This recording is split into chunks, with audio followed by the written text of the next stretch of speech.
평소에 교회를 잘 섬기시던 여자 집사님이 주간에 찾아오셨습니다. 그런데 평소와는 매우 다른 그런 모습이었습니다.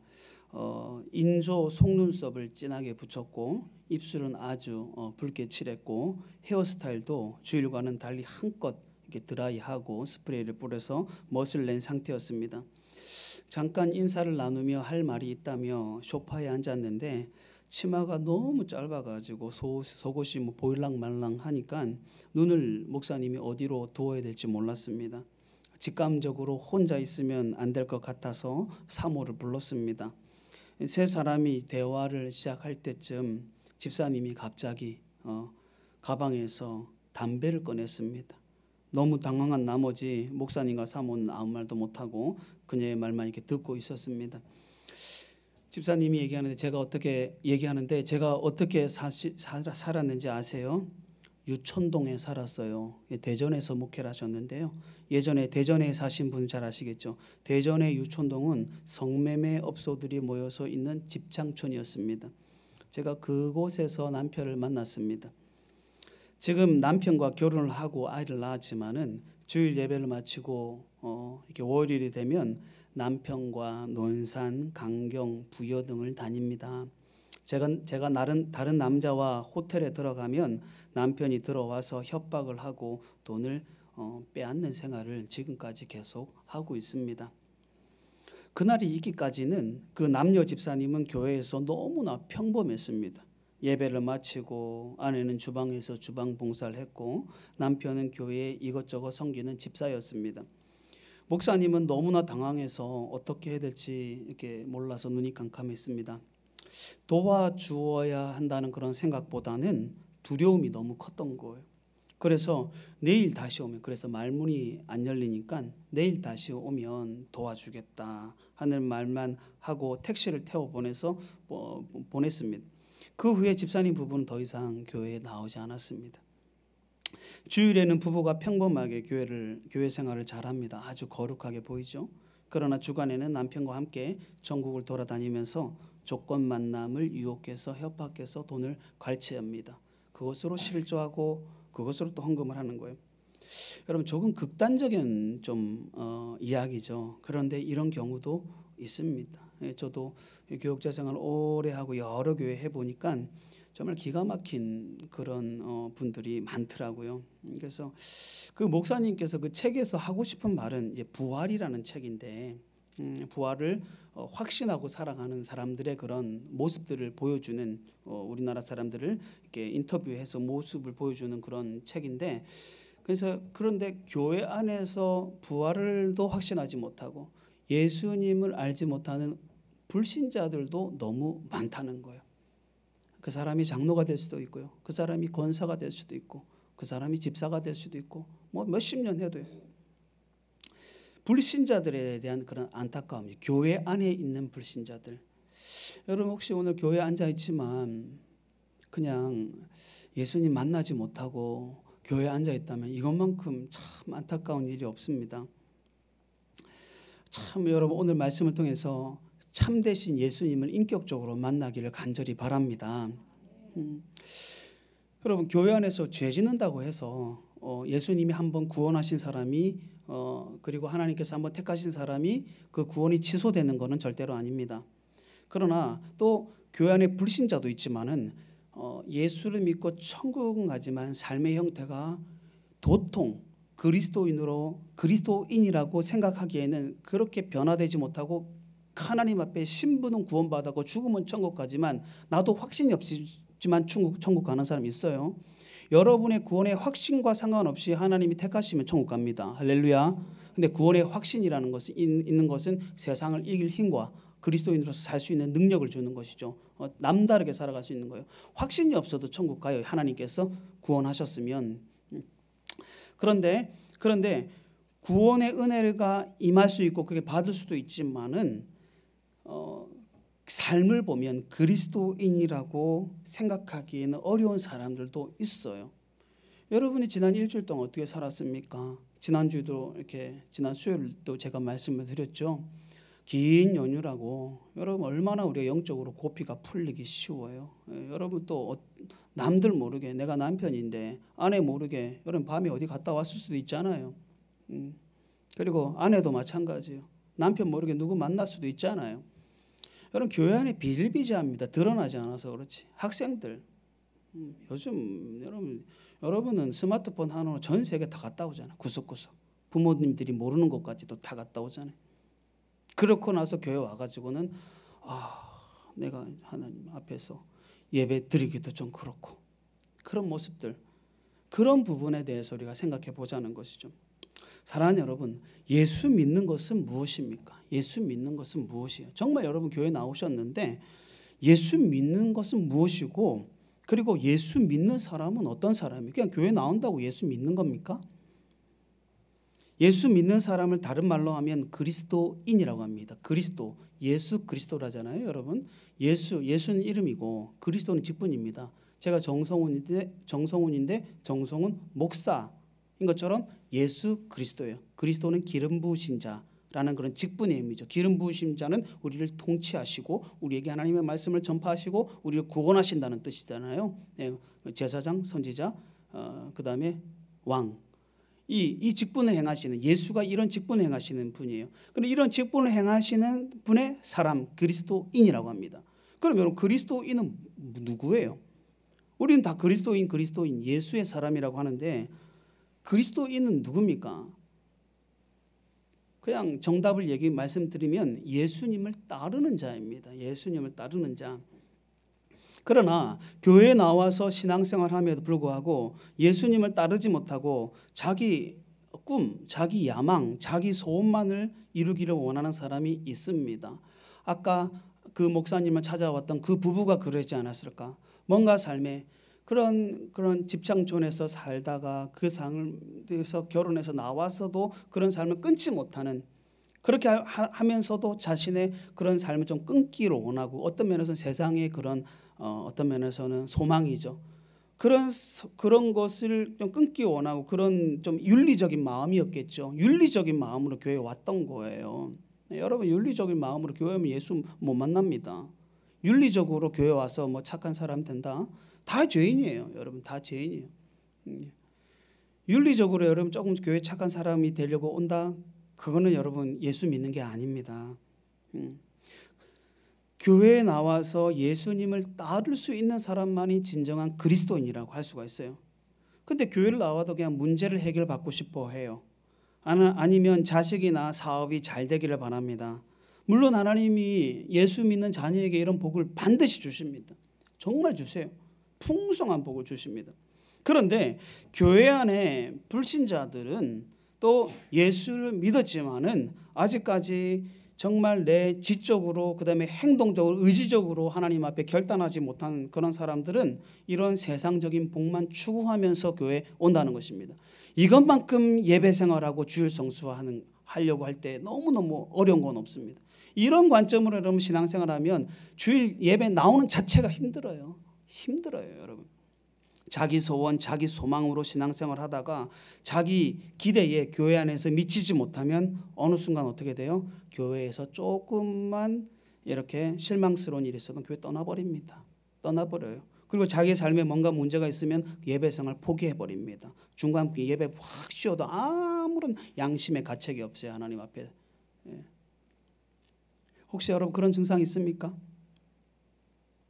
교회에 나왔다가 예수님을 만나지 못하고 세상으로 다시 가버린다는 것입니다. 예수님을 만날 수 있는 교회 안까지 들어와서 예수님을 인격적으로 만나지 못하는 것만큼 절망적인 것은 없습니다.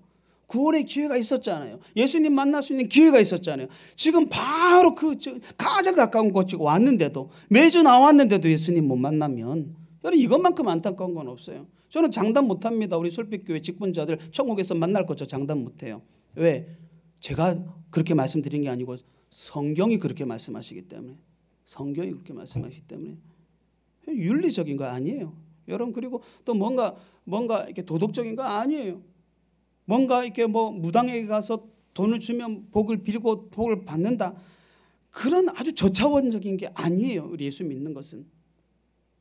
여러분 혹시 여러분 교회 나옴에도 불구하고 믿음이 잘 생기지 않는 분들이 있습니까? 그러면 혼자서 고민하지 마시고 교회에 말씀해 주세요. 우리 헵시바들이 훈련이 지금 잘 되고 있어요. 훈련 잘 됐어요.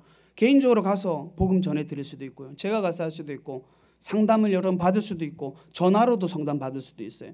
언제든지 말씀해 주세요. 복음을 진지하게 접할 수 있습니다. 여러분. 교회에 나왔는데 그런 여러분 혜택은 받아야죠. 여러분 그러나 성경이나 보면 그리고 이 인류 역사에 보면 아니 지금도 예수님을 인격적으로 만나서 진정한 그리스도인이 되면 예수님께 완전히 헌신해 버립니다. 헌신은 내 몸을 드린다는 거예요. 왜 예수님께 드릴 수 있습니까? 여러분 집에 가서 오늘 한번 인터넷을 한번 쳐보세요. 2011년 미스 코리아 진이 있습니다. 김성애 씨라고. 있는데 이 사람이 서울 미스 코리아 진으로 되고 그 다음에 본선에 나와서 전국에서 이렇게 미스 코리아 진으로 된 것 같은데 미스 코리아 진이 되고 나서 배우의 길을 이렇게 가기로 결정을 했죠. 그러나 딱 이 사람이 신실한 그리스도인이었습니다. 그런데 배우의 길로 가기로 결정하고 미스 코리아가 딱 되니까 그 과정이 쉽지 않은 거예요.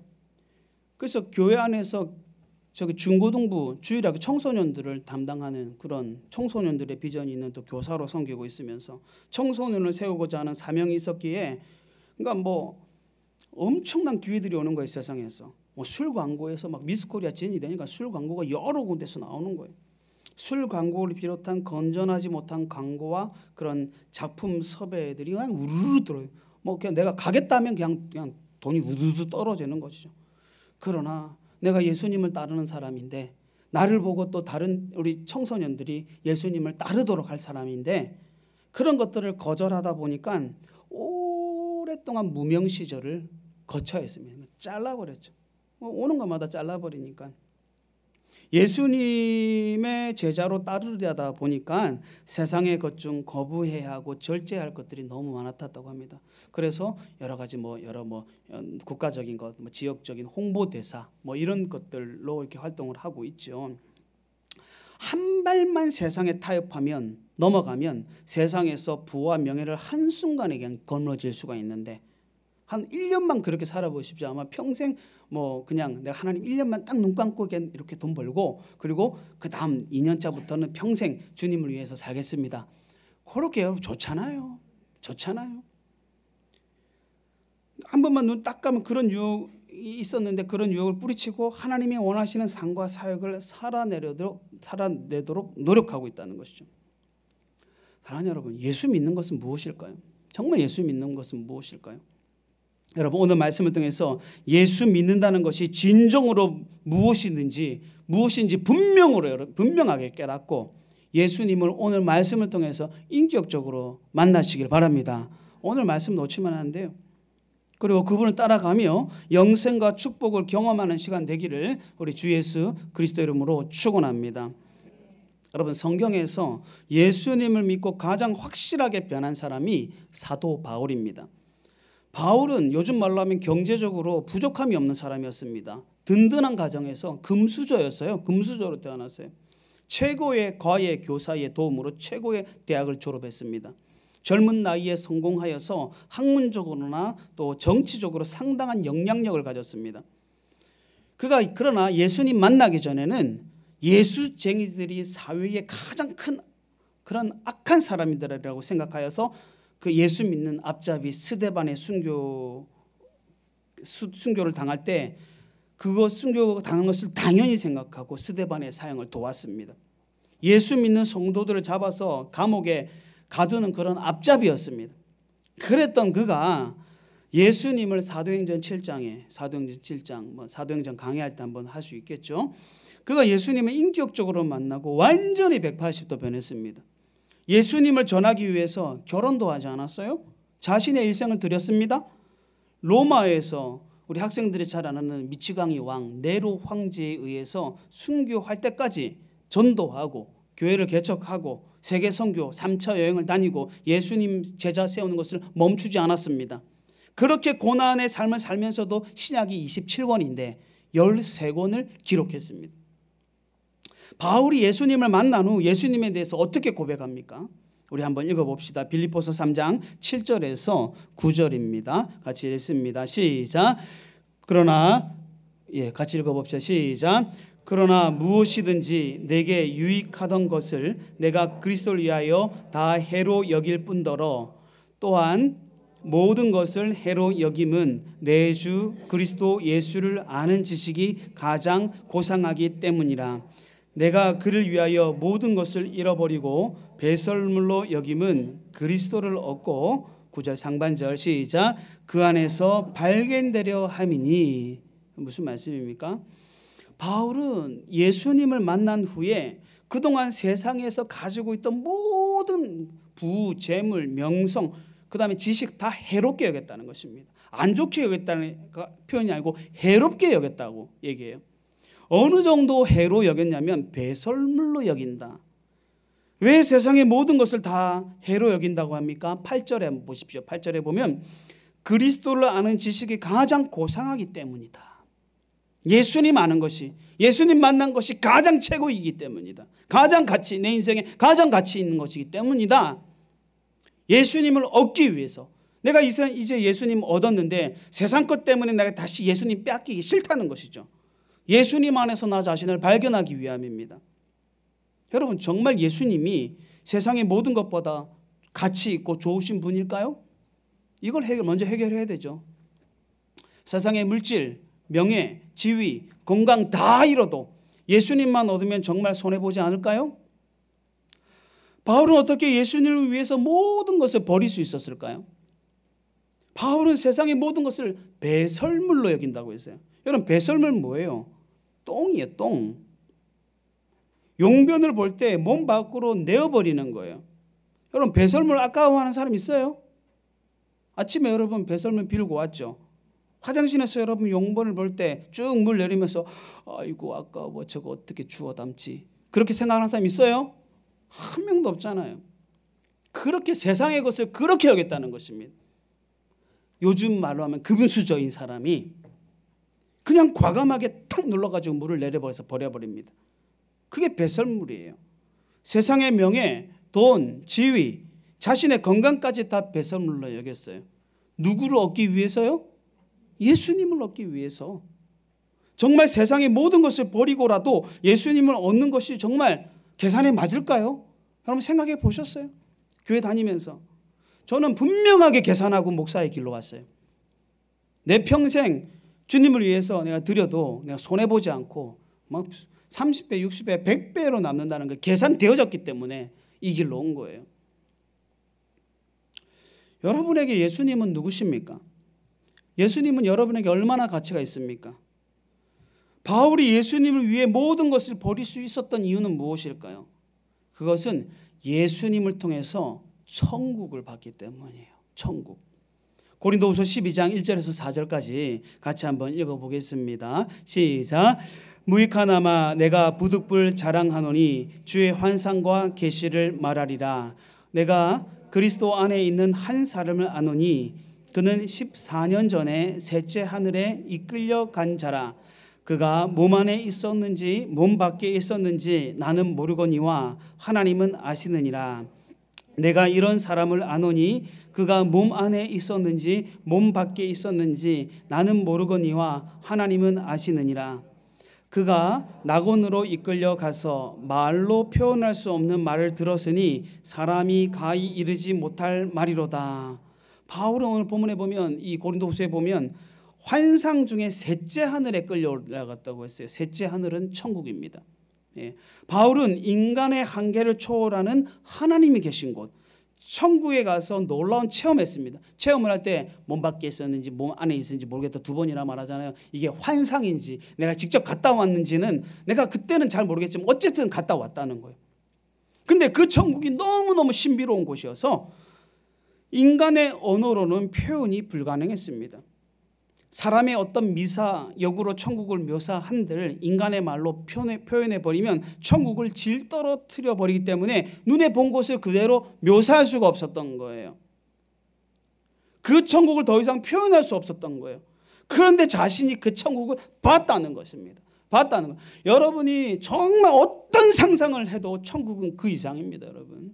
그 이상이에요. 그 이상이에요.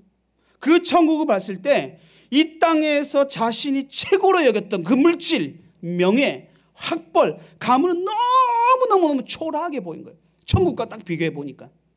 하나님이 나를 이끄시 천국과 비교해 보니까 이 땅에서 어떤 영화로운 것과도 비교가 되지 않는 거예요. 하찮게 완전히 그냥 배설물처럼 보이는 거예요. 배설물처럼 보였기 때문에 배설물로 여길 수 있었던 거예요. 여러분, 천국의 길거리에 있는 작은 하나도 이 땅의 어떤 보석과 비교할 수 없습니다. 천국은 우리가 요한계시록에 보면 뭐 문도 금이요, 뭐 길도 금이라고 이렇게 하지 않습니까? 이렇게 우리가 좋아하는 그렇게 금이 길가에 도로 포장재예요.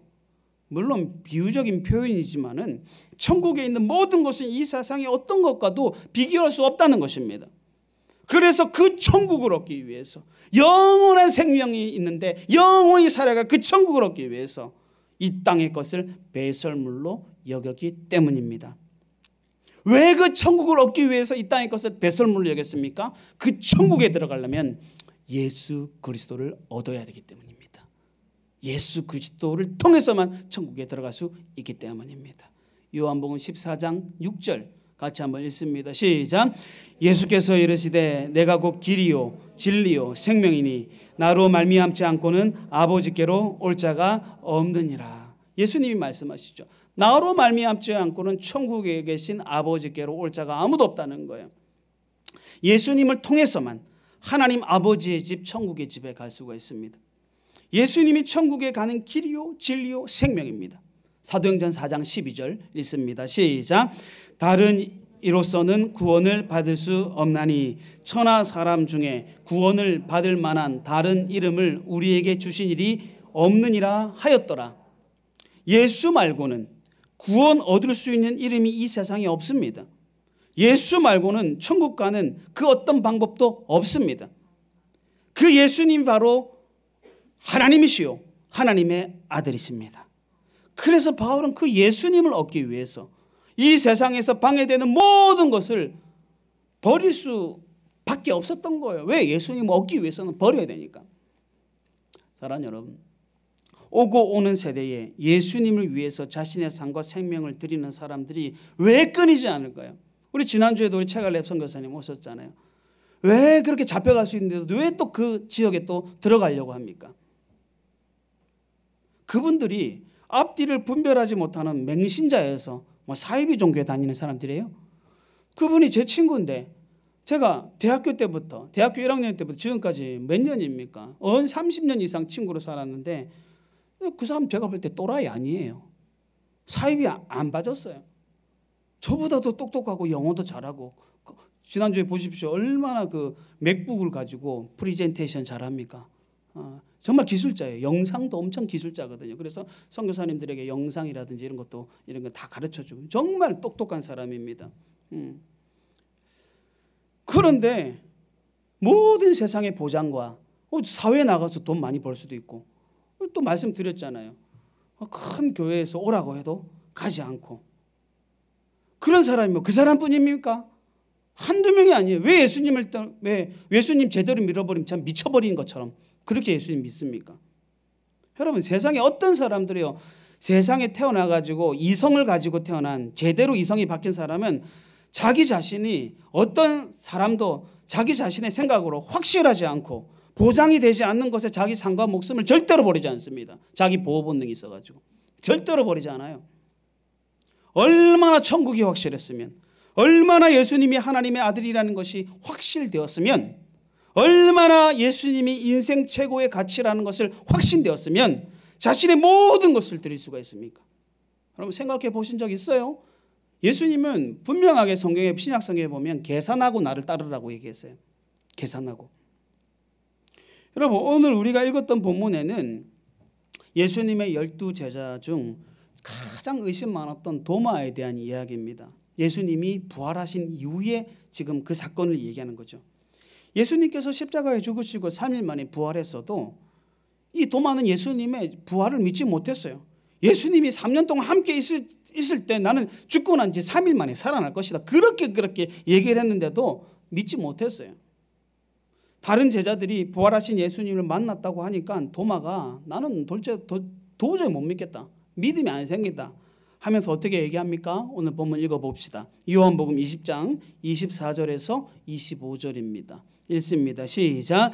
12 제자 중에 하나로서 디두모라 불리우는 도마는 예수께서 오셨을 때에 함께 있지 아니한지라.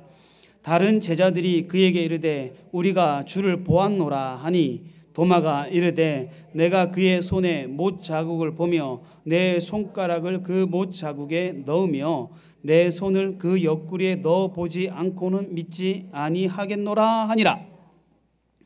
도마는 부활하신 예수님이 오셨을 때 제자들과 함께 있지 않았어요. 처음에 예수님 오셨을 때 다른 제자들이 도마에게 우리가 부활하신 예수님을 만났다 말하니까 도마는 내가 그의 손에 못 자국을 내 눈으로 똑바로 보고 그리고 내 손을 그 창 찔린 예수님의 옆구리에 넣어보지 않고는 도저히 내가 만져보지 않고는 믿지 않겠다. 나는 절대로 믿을 수 없다 라고 아주 단호합니다. 그런데 어떤 일이 일어났습니까? 8일 후에 예수님이 도마와 함께 있는 모든 제자들에게 나타났죠. 우리 20장 26절 읽어보겠습니다. 시작. 여드레를 지나서 제자들이 다시 집 안에 있을 때에 도마도 함께 있고 문들이 닫혔는데 예수께서 오사 가운데 서서 이르시되 너희에게 평강이 있을지어다 하시고. 도마가 예수님의 부활을 믿지 못하겠다고 호언장담했던 8일 후에 부활하신 예수님께서 도마도 함께 참석하고 있는 제자들의 모임에 나타나셨습니다. 문이 닫혀 있었는데 예수님께서 방 안에 들어왔어요. 문이 닫혀져 있는데 샹 들어와 버린 거예요. 이제 부활하신 이후에는 예수님께서 자신의 이제 신성을 드러내시는 것이죠. 이런 이제 예수님은 시공간 문제가 안 되는 거예요. 그냥 뚫고 들어와 버린 거예요. 그리고 도마를 똑바로 쳐다보시면서 똑바로 도마에게 집중합니다. 8일 전에 도마가 내가 했던 그 말을 예수님은 들으셨죠. 여러분, 예수님은 여러분의 24시간의 말과 생각 다 이렇게 알고 계세요. 8일 전에 도마가 제자들 앞에 했던 그 말 가지고 예수님께서 도마에게 얘기하십니다. 20장 27절 한번 읽어보겠습니다. 시작. 도마에게 이르시되 내 손가락을 이리 내밀어 내 손을 보고 내 손을 내밀어 내 옆구리에 넣어보라. 그리하여 믿음 없는 자가 되지 말고 믿는 자가 되라. 아멘. 오늘 하나님께서 여러분에게 지금 도마에게 말씀하신 것처럼 말씀하십니다. 믿음 없는 자가 되지 말고 믿는 자가 되어라. 할렐루야. 도마야, 내 손에 못자국 보아라. 그리고 손을 내밀어서 내가 찔린 이 허리에 찔린 창자국에 손을 한번 만져보아라. 그리하여 믿음 없는 자가 되지 말고 믿는 자가 되어라 라고 말씀하시죠. 도마가 그 자리에서 확신하면서 말씀하죠. 28절에 제가 읽어드릴게요. 오 나의 주님이시요 나의 하나님이십니다. 도마는 예수님의 손의 못자국과 옆구리의 상처를 보면서 예수님의 부활을 드디어 믿게 된 것입니다. 여러분, 그 후에 도마의 삶이 어떻게 변했는지 압니까? 도마의 의심은 완전히 사라지고 삶이 완전히 바뀌었는데 예수님의 부활을 체험한 확신한 도마는 12 제자들 가운데서 가장 멀리까지 세계 선교를 나갔어요. 예수님을 전하러 나갔어요. 우리가 속한 이 아시아의 인도까지, 저 이스라엘에서 인도까지 복음을 전하기 위해서 어떻게 했냐면, 인도까지 오기가 힘드니까 그 팔레스타인에서 자신을 노예로 팔아버렸어요. 자기 자신을 노예로 팔아버렸어요. 그래서 노예 선에 탄 거죠. 노예로 복음 전하기 위해서 인도로 온 거예요. 아마 예수님을 의심했던 자기 자신에 대한 그런 어떤 면에서는 정말 뉘우침도 있었겠죠. 노예로 팔았어요. 그래서 인도에서 궁정을 건축하는 노예로 일합니다. 여러 곳에서 일하면서 많은 사람들에게 복음을 전합니다. 그중에 왕의 신하 부인까지 기독교로 개정하여서 독실한 그리스도인이 인도에서 됩니다. 그뿐만 아니라 왕의 아내와 아들들까지도 개종을 하게 됩니다. 이렇게 되다 보니까 이상한 종교를 정한다고 해서 인도에서 도마를 여러 차례 경고를 했고 급기야 감옥에 가둡니다. 그래도 복음을 전하고 하니까 마침내 그는 산으로 끌려 올라가서 4개의 창에 찔려 죽습니다. 산채로. 그 시체를 인도의 개종자들, 도마 위에서 예수 믿은 사람들이 땅에 묻어줍니다. 여러분 지금 인도에 가면, 인도도 우리가 나중에 뭐 우리가 선교 탐방이라든지 단기 선교 갈 길이 있는지 모르겠지만, 인도에 가면 도마가 피신했던, 복음 전하다가 도망갔던 동굴에 세워진 동굴 교회가 있어요. 그리고 도마가 그 4개의 창에 찔러진 그 사형터에 세워진 교회도 있고, 그리고 그의 무덤에 세워진 교회, 3교회가 있다고 합니다. 여러분, 그렇게 의심 많고 믿음이 없었던 도마가 왜 이렇게 변했을까요? 세상에 그 어떤 사람도 자신이 거짓이라고 생각하는 것을 믿고 목숨 걸지 않습니다. 그럼 바보죠. 멍충이죠. 만약 예수님의 부활이 거짓이었다면 의심 많은 도마는 절대 자신의 삶을 예수님께 내놓지 않았을 거예요. 최고로 의심 많았던 도마예요. 의심이 많았다는 것은 계산적이라는, 최고로 계산적이었던 사람이에요. 예수님께 자신의 삶을 드릴 수가 없다는 것이죠. 사랑하는 여러분, 여러분이 예수님께 헌신하지 못하고 진정한 그리스도인으로 살지 못하는 이유는 여러분들이 아직까지 예수님의 가치를 깨닫지 못해서 그런 거예요.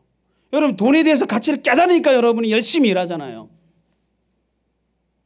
예수님의 가치를 깨닫지 못해서, 예수님의 가치를 깨닫지 못한 이유는 말씀을 듣지 못해서 그런 것이고, 예배 생활 제대로 하지 못해서 그런 것이고, 하나님께서 자신을 양육과 훈련으로 세워나라고 말씀을 통해서 그 예수님의 가치를 알아가라고 하는데 그것에 대해서 거부하기 때문에 가치가 계산기를 안 두드리지 않으니까 계산이 안 나오는 거예요. 그러니까 엉뚱한 세상 계산만 하는 거죠. 그러니까 세상 것이 좋아 보이는 것이죠.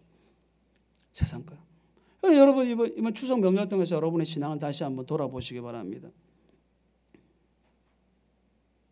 여러분, 예수님이 죽음에서 다시 살아나셨다는 것이 확실하다면 예수님은 사망 권세에 계신 하나님이십니다. 할렐루야. 여러분, 예수님의 부활하심을 믿습니까? 죽었다가 살아났어요. 하나님만이 하실 수 있는 거예요. 어떤 인간도 그렇게 못합니다. 예수님의 부활이 확실하다면 예수님은 지금도 살아계십니다. 죽지 않았어요. 살아계세요. 눈 시퍼렇게 뜨고 살아계세요. 그 부활이 확실하다면 예수님이 말씀하셨던 모든 것은 진실입니다. 이 성경에 생명을 걸어도 부족함이 없어요. 여러분, 예수님의 12제자는 원래 어떤 사람들이었습니까? 예수님을 처음 따를 때 그들은 예수님을 이용해서 세상에서 자기 욕심을 이루고 싶어하는 그런 사람들이었어요. 얼마나 그게 성경에 자기 욕심 이루기 위해서 그런 것들이 많이 나옵니까? 자신의 세상 목표를 위해서 예수님이 필요했던 거예요. 3년 동안 예수님은 제자들에게 자신이 이 땅에 오신 이유, 나는 세상 사람들을 구원하기 위해서 죽으러 왔다, 나는 하나님의 아들이다 분명히 가르쳤는데 제자들은 세상 욕심 때문에 예수님의 말씀이 귀에 들어오지 않았어요. 여러분이 교회 나와도 세상 욕심으로 가득 차 있으면 하나님의 말씀이 이렇게 선포되어져도 여러분 귀에 튕겨나갑니다. 여러분 오늘 말씀을 들으시면서 기도하실 때 하나님의 말씀을 정말 겸손하게 받아들이게 하여 주옵소서 기도하시면서 들으시기 바랍니다. 아멘. 영의 귀가 뚫리게 하여 주옵소서 기도하셔야 돼요. 그런데 이 제자들이 예수님의 부활을 실제로 눈으로 경험하고 180도 변했습니다. 그렇게 의심 많고 겁 많고 자기 중심적이었던 그들이 예수님을 위한 사람들로 변했어요. 예수님의 부활을 경험한 후에 세상 권력 앞에 더는 두려워 떨지 않았어요. 여러분 얼마 지난 3년 동안 코로나19 동안 얼마나 신앙생활하는 거 두려워 떨렸습니까? 여러분 우리 신앙이 제대로 된 건지 모르겠어요. 예배 생활도 제대로 못하고 코로나 때문에. 그런데 예수님의 부활과 예수님이 하나님이라는 걸 확신한 사람들은 이런 세상의 것에 두려워하지 않았어요. 죽음 앞에서도 당당했습니다. 조금 말해볼까요? 제자들 세베대의 아들 야고보는 가장 먼저 예루살렘에서 칼로 참수를 당했어요. 그게 가장 먼저 참수당했기 때문에 순교했기 때문에 성경에 기록되어졌죠. 사도행전 12장에 기록되어 있습니다. 사도 요한은 로마의 도미티아누스 황제 때 끓는 가마에 던져졌다가 기적적으로 겨우 살아났어요. 그 후 반모섬에서 갇혀 광산에서 일하다가 요한계시록의 환상을 보고 요한계시록을 쓰게 되죠. 베드로, 예수님 3번 부인한 베드로는 로마에서 십자가에서 거꾸로 매달려 처형되었습니다. 예수님을 부인한 내가 예수님과 동일하게 내가 올곧게 서서 내가 처형당할 수 없어. 거꾸로 매달아 주옵소서. 거꾸로 매달라 처형되었습니다. 마태, 에디오피아에서 복음을 전하다가 칼에 맞아 고통당하며 순교했습니다. 예수님의 형제 야고보, 믿음을 끝까지 부인하지 않자 예루살렘 성정 남동쪽 한 30m 되는 상공에서 던져졌습니다. 그 추락 후에도 죽지 않는 것을 발견하고 사람들은 죽어가는 그 사람을 곤봉으로 때려쳐서 바로 죽였어요. 현장에서.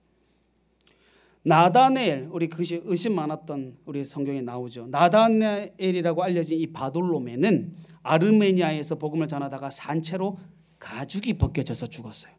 한 가지 이유, 예수님 다 전한다는 이유. 안드레는 그리스에서 사역하다가 X자 형태의 십자가 처형을 받았습니다. 빌립은 소아시아에서 사역하다가 순교당했고요. 작은 야고보, 여러분이 잘 아는 알페오의 아들 야고보는 예루살렘 군중에게 돌과 몽둥이에 맞아 순교당했습니다. 다데오라 하는 유다는 메소포타미아에서 사역하다가 전쟁용 무기에 맞아 죽었습니다. 열심당원이었던 시몬은 이집트에서 전도했는데 거기서 산채로 톱에 켜 죽였습니다. 이사야도 톱에 켜 죽였죠. 산채로 톱으로 잘라버려요. 누구 때문에? 예수님 때문에. 다른 이유 없어요. 배신자 가룟 유다를 대신해 세워진 마띠아는 에디오피아에서 사역을 하다가 도끼에 맞아 순교당했습니다. 사도 바울은 네로 황제에 의해서 참수당했죠. 목이 잘려서. 사랑하는 여러분, 예수님의 12제자와 예수님의 형제 야고보, 사도 바울은 예수님을 전하기 위해서 전 생애를 바치고 예수님을 위한 순교의 제물이 되었습니다. 이들은 모두 처음에는 예수님을 하나님으로 믿지 못했습니다. 예수님의 형제 야고보도 한참 동안, 왜? 어머니가 같으니까 예수님을 메시라고 인정하지 않았어요. 사도 바울은 예수님을 핍박하는 핍박장이었고 예수쟁이들을 잡아 죽이는 사람이었습니다.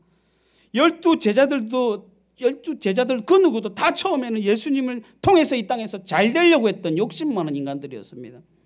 그런데 그들이 예수님의 부활을 경험하고 확실하게 변화되었습니다. 제자들은 죽음을 무릅쓰고 예수님이 부활하셔서 우리의 구원자가 되셨으며 죽음의 문제를 해결했습니다 라고 전했어요. 여러분, 이들뿐입니까? 지금 세계 곳곳에서 나가서 복음을 전하고 있는 선교사님들이 있습니다. 자신의 삶을 예수님을 위해서 온전히 내어놓는 사람들이 있습니다. 우리나라도 가면 여기 서울에 가까운데 양화진에 우리나라에 오셔가지고 죽은 선교사님들이 무덤이 있어요. 자녀들도 같이 죽었어요. 여러분, 이번에 일본에 내년 2월 달에 선교 탐방하게 되면 후쿠오카에서 조금 옆에 있는 나가사키에 가는데 일본 선교를 위해서 죽으신 뼈가 묻은 선교사님들의 그 무덤에 가서 여러분, 하나님이 어떻게 이런 사람 중에서 일어나신지 여러분 듣게 될 거예요.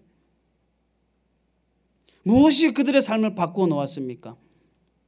그들의 믿음은 무엇일까요? 그러면 여러분의 믿음은 무엇입니까? 여러분이 예수님이 믿는다는 믿음은 무엇입니까? 그 해답을 오늘 본문의 도마가 부활하신 예수님을 만나고 고백하는 내용에서 찾을 수가 있습니다. 요한복음 20장 28절 같이 읽어보겠습니다. 20장 28절 같이 읽습니다. 시작. 도마가 대답하여 이르되 나의 주님이시오 나의 하나님이시니이다. 여러분, 고백이 바뀌었어요. 여러분, 잘 성경 묵상할 때 정말 깊이 묵상하셔야 돼요. 예전에는 나의 예수님이 구원주였어요. 나를 돕는 그런 정말 도움의 분이었어요. 그런데 이 부활의 예수님을 경험하고는 뭐라고 합니까? 예수님은 나의 누구다? 주인이다. 나의 하나님이십니다 라고 고백을 하죠. 도마는 예수님을 이제 주님이라고 고백합니다. 나의 삶의 주인, 내 생활의 주인, 내 시간의 주인, 내 물질의 주인, 이 세상의 주인, 만왕의 왕이라고 고백을 합니다. 그리고 나의 하나님이라고 고백을 하죠. 사랑하는 여러분, 잘 들으십시오. 이 문장이 아주 중요한데요.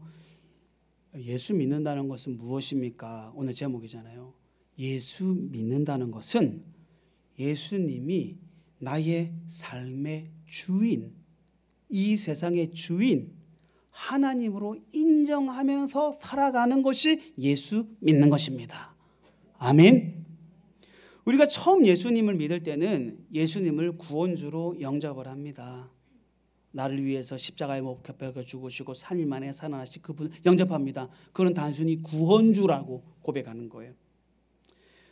나의 죄를 용서해 주신 분, 나의 아픔을 위로해 주시는 분, 나의 문제를 해결해 주시는 분, 나의 소망에 응답해 주시는 분, 천국 백성이 되게 해 주시는 분으로 처음 예수 믿을 때는 그렇게 고백을 해요. 그런데 여기에만 머물러서 1년, 2년, 3년, 10년 이렇게 신앙생활 올라가면 예수 제대로 믿는 거 아닙니다, 여러분. 예수님을 구원주라고 믿고 그 믿는 믿음이 이제 예수님을 나의 주인이라고, 나의 주님으로 고백하는 믿음으로 지속적으로 성장되어져 가는 과정이 예수 믿는 것입니다. 할렐루야. 예수 믿는 거예요, 그게. 단순히 예수 믿고 구원받고 천국 간다? 그래서 교회만 온다? 여러분, 그렇게 신앙생활하면 아까도 말씀드렸지만 주일 예배, 주일 성수하기조차 너무 힘들어요. 왜? 내 삶의 주인이 아니기 때문에. 여러분, 예수를 믿는다는 것은 예수님을 구원주에서 나의 주인으로, 주님으로 고백하는 그런 과정이 예수 믿는 거예요. 평생 그렇게 예수 믿는 거예요. 하루하루가 지날수록 하나님의 말씀과 성령의 도우심으로 예수님을 나의 주님, 나의 하나님으로 더욱 깊이 신뢰해 가야 하는 거예요. 이것이 예수 믿는 것입니다. 여러분, 우리가 성경을 알아갈수록, 말씀을 들을수록 천국에 대한 그런 확신이 생깁니다. 그 천국이 어떤 곳인지 점점 깨달아집니다. 이 땅의 것은 썩어 없어질 것이라는 것을 말씀을 통해서 계산이 되어지는 거예요. 여러분, 말씀을 통해서 계산되어져야 돼요. 계산 딱 안 되어지면 여러분 신앙생활 못해요. 그냥 말씀 알아야 돼요. 공부해야 됩니다. 또 가르치기도 해야 되죠.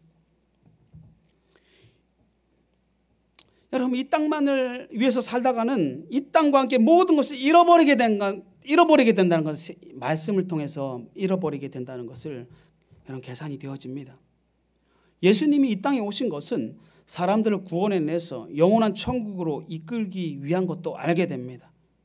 예수님께서 너희들도 나의 제자가 되어서 세상에서 멸망으로 치닫고 있는 사람들을 구원해내라는 의도도 깨닫게 됩니다. 천국에서 주실 그 상급과 영광도 확신하게 되고 바라보게 됩니다. 이렇게 성장하면서 예수님을 주인으로 인정하고 그분께 내 삶을 맡기는 것, 이것이 예수 믿는 것입니다.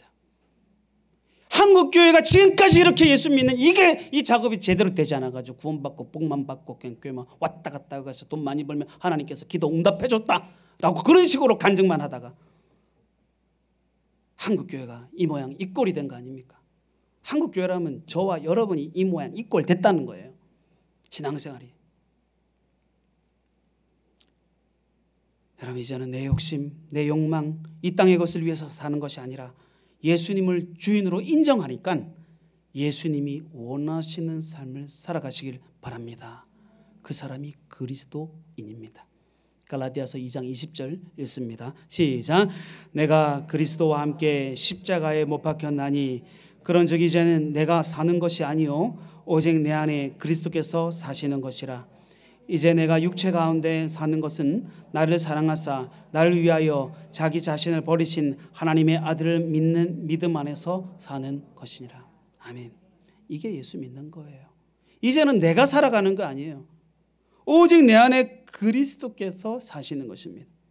예수님이 내 삶의 주인이 되셔서 그분의 뜻대로 살아가는 것, 이것이 진정으로 예수 믿는 삶이라고 할 수가 있는 것입니다. 그러면 여러분, 성경을 잘 모르는 사람은 계산이 나오는데 그러면 나는 없고 예수님만 위해 살아가, 나는 로봇네. 절대로 성경 잘 몰라서 그렇게 얘기하는 거예요. 예수님을 위해서 살아가는 사람은 내가 생각하는 것 이상으로 나의 미래와 환경과 그다음에 환상이 더 크게 열립니다.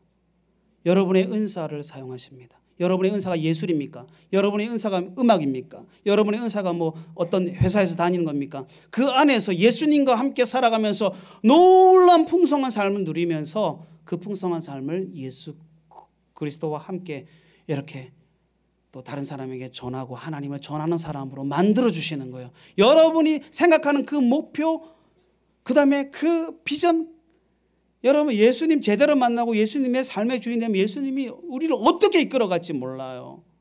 할렐루야. 우리 청년들, 학생들 그런 예수님을 만나기 바랍니다. 여러분 조금은 내가 원대한급이다라고 생각하고 아무리 기록해보고 목표를 여러분 정해보세요. 예수님 만나면 예수님께서 더 큰 것 주세요. 더 넓게 바라보게 하세요. 전 세계 열방을 바라보게 하세요. 월곶에서만 그냥 뭐 고기만 잡고 있는 어부들이 아니라 정말 열방을 향해서 나아가는 여러분의 하나님께서 주신 은사를 통하여서 교사 한번 해도 단순히만 교사입니까? 여러분 어제 제가 TV를 보게 됐는데 여러분 그 커피 사모님 알리스타 커피 맞죠? 네. 알리스타 커피 쳐보세요. 그 연예인인데 선교사님과 함께 아프리카에 105점도 있어요. 아프리카에 그 에이즈 환자를 개인적으로 입양해서 치료해 주면서 그 에이즈 환자에게 먹고 살게 커피 나무를 몇천 그루인가 몇만 그루인가 심어줬어요. 그래서 거기서 나오는 커피를 가지고 한국에 체인점을 차려가지고 쫙쫙쫙 보급하는데요. 저희 동기 목사님 딸도 경주에 뭐 이렇게 보니까 불국사 근처에 점주를 하면서 그렇게 하시더라고요. 그렇게 하면서 그 수입을 아프리카와 그리고 사람들에게 나눠주는 거예요. 복음을 위해서 선교사님과 함께. 얼마나 좋습니까? 똑같이 커피 전문점 해도 커피 유통업 해도 달라요, 여러분. 달라요. 다릅니다. 알리스타 커피 해가지고 쭉쭉쭉 터 들어가 보세요. 누가 나오는가? 여러분 잘 아는 연예인 나와요. 어떤 목사님이 사모님과 길을 가는데 그 수제 명품 갤러리 가게를 지나가게 되었습니다. 그 목사님이 사모님에게 이야기를 합니다. 여보 미안해요. 예쁜 옷도 못 사주고 예쁜 커피잔도 못 사주고 근사한 곳에 여행도 시켜주지 못해서 미안해요. 고생만 시켜서 미안해요. 그러니까 사모님이 이렇게 대답합니다. 계산이 되어진 말씀을 통해서 계산이 되어진 사람이죠. 천국 가면 이 세상의 어느 것보다도 더 예쁘고 더 여유롭고 더 아름다운 곳에서 쉼과 휴가를 보낼 수 있잖아요. 지금 이 땅에서 한적하게 예쁜 커피잔 들고 우아한 시간만 보낸다면 나를 위해 십자가에서 죽으신 예수님과 그 예수님을 보내신 하나님 앞에 죄가 되지 않을까요? 우리가 지금 예수님의 제자들을 많이 세워놓고 나중에 늙어 체력이 바닥났을 때 하나님 만나기 전에 그때 예쁜 커피잔을 들고 세워진 제자들을 생각하며 그들이 하나님 나라를 위해서 충성되게 달려가는 모습을 감사하며 그들이 끝까지 승리할 수 있도록 기도하는 것이 정말 가치 있는 삶이 아닐까요? 그렇게 대답했다고 합니다. 말씀을 통해서 계산되어지는 분이에요. 예수 믿는 것이 무엇인지 계산된 사람이죠. 사랑하는 여러분, 예수님은 이 땅에 오셔서 우리를 구원하기 위해서 하루하루를 헛되이 보내지 않으셨습니다. 저와 여러분을 구원하기 위해서 그 좋은 천국으로 이끄시기 위해서 그 천국을 33년간 포기하시고 이 땅에 내려오셔서 그 천국의 영광을 버리고 자기가 만드신 인간에게 창에 찔려 못에 박혀 죽으셨습니다. 우리를 구원하기 위해서, 우리를 하나님의 자녀 삼기 위해서 십자가에서 모진 고난을 받으셨습니다.